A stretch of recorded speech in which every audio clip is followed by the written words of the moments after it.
What stands 6 feet tall, has wings, 2 big red eyes 6 inches apart, and glides along behind an auto at 100 miles an hour? Don't know? We'll need to do 4 Point Pleasant residents who were chased by a weird man-like thing Tuesday night. 2 young Mason County married couples today told of being chased by a strange creature around midnight Tuesday. The hair-raising incident began around the old TNT area. The 2 couples were riding in a car, and as the auto crested a hill, an object loomed in front of them. The object was in the form of a man, about 6 feet tall, with wings on its back.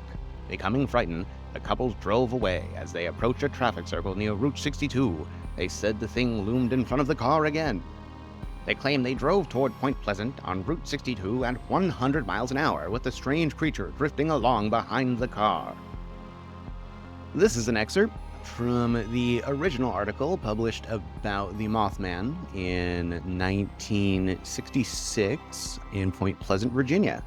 This article is written by Mary Heyer, the Point Pleasant correspondent at the time, and tells a very detailed report about 2 young couples' encounter with the Mothman in the old TNT area, which I didn't know places had an old TNT area. I'm definitely missing out. My childhood, I didn't have an old TNT area. We had an old baseball diamond, and that was about it. So if you had an old TNT area, let me know. And let me know if you've seen a Mothman there. But yeah, I think it's pretty easy to see why people are so obsessed with the Mothman. I think I would be too. It's nuts, right?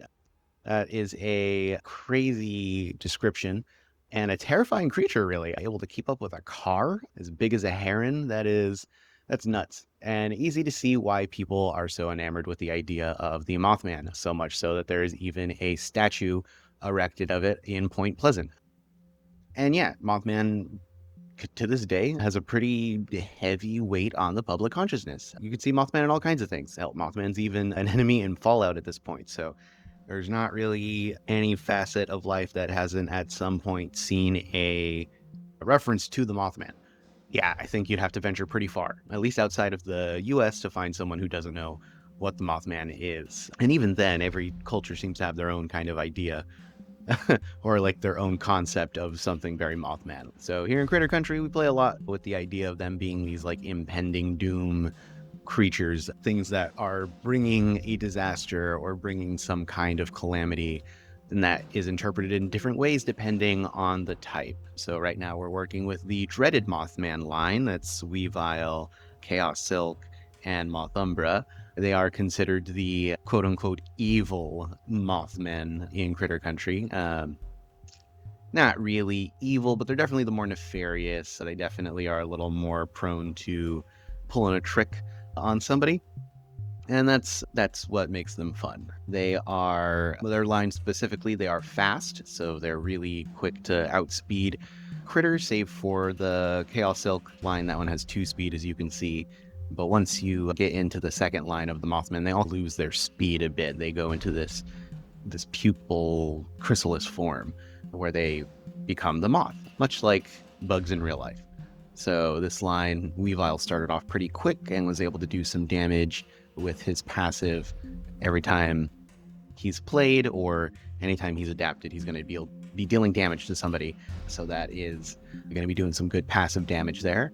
Here with Chaos Silk, you can see that he has the ability to root people that damage him. So that is going to be reducing the incoming damage and also holding back some of the bigger hitters. So people want to definitely think about using an ability or attacking Chaos Silk a little bit before they do it. So getting back to the idea of the Mothman and how we're doing that here in Critter Country, the idea behind the dreaded Mothman is that you would essentially be creating this like hazard on the field who is dealing some passive damage every time he gets stronger when he initially comes out, but is also going to be, if you target him, reducing the damage that you deal. So he's this like hazard that you leave for a bit if you're not paying too much attention, but by the time he stews a bit and Mothumbra comes out, that's when things can be a real big problem. Mothumbra has a pretty good passive in terms of what this line can do if you let them exist on the field for a while.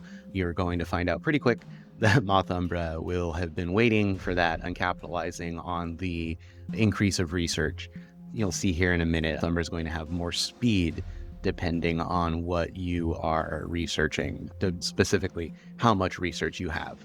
And that is going to really offset the battle if you're not paying attention. So by that point, Moth-Umbra, or shall I say this particular Mothman, will have dealt about, let's see, 1, 2, 3, about 3 to 4 passive damage, and then have possibly reduced that much as well, which is a pretty good place to be in, especially for a dread deck. Especially with dread critters, you're going to be having a few other things out on the field, presumably as well, chipping away and dealing that damage. So now you have the ability to pump up Moth-Umbra with a bunch of power-ups and abilities to get that damage up there. Slapping a Fisticuff card on him in this time is going to really offset the opponent. They were just dealing with the 2-speed Miss Chrysalis, or the 2-speed Chaos Silk, and now they're dealing with this guy here. So that's going to be a pretty big problem for them. Just finishing off the body details on Moth-Umbra before we move on to the wings and the color. I definitely take a long time here with the wings because I wasn't really sure on what shape I wanted to go with. I decided on something that seemed a little more sinister, and then you'll see me in real time learn about the mirroring tool and how easy that makes life when I'm trying to do something like this. Slowly, little by little, I'm learning how to do things, and you're all watching, so that's fun. Still can't draw legs, though. That's very difficult. If it's not a dinosaur, I have a pretty hard time with it. Yeah, so this particular line is set, so Mothman becomes more and more of a problem the longer you leave him out on the field, because he's only going to become faster, and he'll just be dealing his damage first. So depending on how strong you've made him and how many other critters you have on the field, they're going to be tanking some damage, and they're also going to be helping to increase what he's putting out. So altogether, this particular Mothman becomes a pretty serious problem, and compared to how other Mothman operate, they actually go pretty well in tandem, because the other Mothman are also waiting to capitalize on some stuff that happens later in the game to really maximize on what you're able to put out. The Cosmic Mothman in particular really wants you to be editing the top of your deck so that you can get exactly what you need to be dealing some big numbers. And that's just one way that the Mothman can also operate in this kind of way. So each type really has its own flavor and how it likes to operate. The feral one plays a little bit on the TNT idea, but I'll go into that later when we redesign them. Thanks for joining us. This has been our first full critter line redesign. And again, the goal with these is not really to get finalized art. We're just trying to get the art into a place that is much more readable for, ironically, much more readable for playtesting, and also gives you a better idea of kind of the critter's personality. And gives a better concept for when I actually do get the art for these finalized. That way it's not just some words on a screen, there's actually something tangible behind it. And I think that makes it a little more special.